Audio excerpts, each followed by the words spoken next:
Salut à tous, c'est Tuto iPhone et aujourd'hui on se retrouve pour une nouvelle vidéo. Une vidéo sur un top des raccourcis Siri. Allez, c'est parti. Avant de commencer, je voulais vous faire part du fait qu'une vidéo de présentation de l'application Raccourci Siri était disponible en description de vidéo vous montrant comment cela fonctionne. Si vous avez des questions sur l'utilisation, alors vous aurez sûrement votre réponse avec cette vidéo. Revenons au sujet principal de cette vidéo. Je vais vous présenter dans cette vidéo un top des raccourcis Siri que j'ai en ma possession. On commence avec un raccourci qui est d'une totale simplicité mais d'une grande efficacité. Lorsque vous désactivez le Wi-Fi, dans le centre de contrôle, celui-ci est pas totalement désactivé. Avec ce raccourci simple comme bonjour, un simple appui le désactivera complètement sans passer par les réglages. On continue avec le raccourci se nommant Calcul Promotion. Comme son nom l'indique, ce raccourci vous donnera par exemple le prix total d'un produit soldé. En premier temps, cela vous demandera le prix de base. Ensuite, le pourcentage gagné par la solde. Et pour la dernière étape, le résultat du prix final.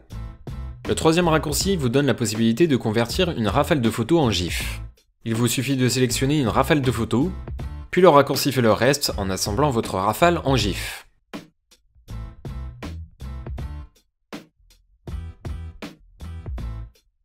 Il vous proposera par la suite si vous souhaitez l'enregistrer dans vos photos ou le partager. Le raccourci qui suit reprend les mêmes codes mais cette fois-ci avec une vidéo. Il vous demandera de sélectionner la vidéo souhaitée, puis d'enregistrer la période pour que celle-ci se transforme en GIF. Partage Wi-Fi est aussi un raccourci bien pratique. Il va vous permettre de partager votre Wi-Fi simplement et rapidement. Lors de son ouverture, le raccourci affichera un code QR. Il suffira que la personne souhaitant se connecter à votre Wi-Fi utilise son appareil photo et scanne le code QR pour qu'elle se connecte automatiquement au Wi-Fi voulu. Simple et efficace si vous souhaitez partager votre Wi-Fi facilement sans que vous ayez besoin de retrouver votre mot de passe défini automatiquement sur votre appareil. Bien entendu, il faut que la personne qui partage le Wi-Fi soit elle-même connectée au Wi-Fi. Nous avons ensuite ce raccourci qui va vous permettre d'assembler plusieurs photos en une seule et unique photo. Lors de son ouverture, il faut sélectionner les photos que l'on souhaite assembler, puis appuyer sur OK. L'image sera automatiquement enregistrée dans vos photos. L'effet est 100% garanti. Wi-Fi 4G Switch est un raccourci qui permet de passer d'une connexion à une autre très rapidement. Si vous êtes en Wi-Fi, l'ouverture du raccourci activera les données cellulaires et inversement.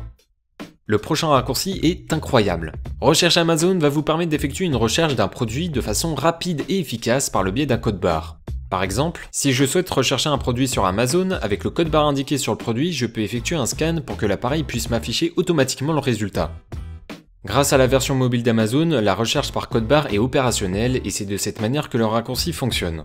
Une utilisation d'un scan par code barre est alors définie et renvoie l'utilisateur vers la page dédiée à cet effet.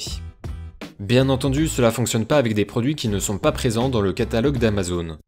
Petit moment de détente avec le raccourci pile ou face. Vous avez plus de pièces de monnaie dans votre poche? Si vous avez un moment de doute sur une décision entre deux choix possibles, tentez d'utiliser ce raccourci. Il utilise simplement un pourcentage de chance de tomber sur pile ou face, soit 50% chacun.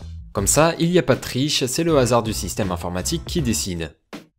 On continue avec ne pas déranger timer. Ce raccourci donne la possibilité de donner une période déterminée sur l'activation du mode ne pas déranger. En l'ouvrant, cela va vous demander si vous souhaitez que cela soit activé par heure ou par minute. On donne ensuite le résultat voulu en y indiquant combien de temps on souhaite que le mode reste actif. Et voilà, c'est fait.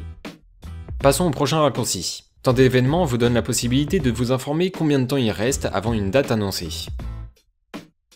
Dans mon exemple, c'est un temps restant pour Noël, mais vous pouvez aussi indiquer une date souhaitée comme un anniversaire, une fête ou tout autre événement possible. Le 12e raccourci est totalement surprenant. Dark Mode change le style d'une page Safari en modifiant la couleur de fond.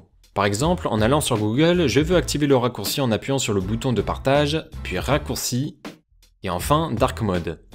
Il effectuera une action de code définie dans le raccourci pour donner une couleur foncée sur la page souhaitée. Malheureusement, cela reste seulement sur une page souhaitée et non indéfiniment. Mais cela reste très pratique si vous souhaitez lire par exemple un article sur une page web. Ensuite, nous avons le raccourci Recherche YouTube. Il va vous permettre d'effectuer une recherche sur YouTube rapidement. En l'ouvrant, cela vous demandera ce que vous souhaitez regarder. Et il suffit de répondre oralement pour que la recherche s'effectue. Pour le prochain raccourci, je le mettrai plutôt dans la catégorie inutile mais indispensable. Code Morse va vous permettre, comme son nom l'indique, de communiquer en code Morse par le biais de la lampe torche de l'appareil. À son lancement, les mots qui y seront inscrits se verront automatiquement retranscrits en morse. Passons au raccourci dit cheese. En appuyant dessus, vous aurez une photo prise instantanément et enregistrée dans votre album. Vous pouvez aussi demander à Siri de définir un mot ou une phrase pour son activation. En exemple, si je définis la phrase cheese à ce raccourci, alors l'utilité est bien meilleure.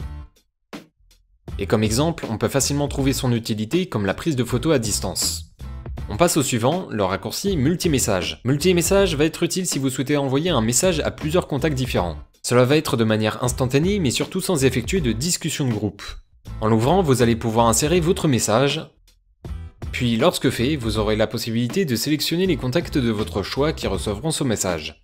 Une façon d'envoyer votre message rapidement et en toute simplicité à plusieurs personnes. Le raccourci ultra low va vous permettre de gagner en durée de batterie si vous êtes dans une situation de type 1%. En premier temps, lors de son ouverture, celui-ci vous demandera si vous souhaitez garder les données cellulaires pour les appels ou pour les messages. Ensuite, cela vous demandera si vous êtes sûr de vouloir activer le mode ultra low. En appuyant sur oui, cela va diminuer au plus bas la luminosité. Le Wi-Fi et le Bluetooth seront désactivés. Le mode ne pas déranger sera quant à lui activé avec le mode économie d'énergie. Une alerte s'affichera par la suite vous indiquant le pourcentage de batterie qu'il vous reste, ainsi qu'une notification vous prévenant que le mode est activé. On termine avec un raccourci qui peut vous être utile en cas de problème.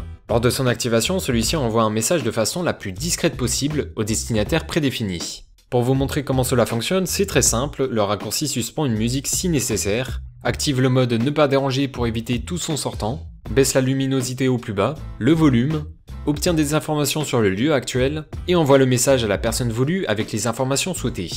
Dans mon exemple, j'ai indiqué comme quoi c'est un message automatique qui indique comme quoi je suis en danger avec les informations sur le lieu précédemment obtenu. Et voilà, mon top raccourci est désormais terminé, j'espère que la vidéo vous aura plu. Si c'est le cas, n'hésitez pas à laisser un petit like ou la partager si vous le souhaitez. Vous pouvez aussi laisser un commentaire. Je vous laisse, à la prochaine, salut salut!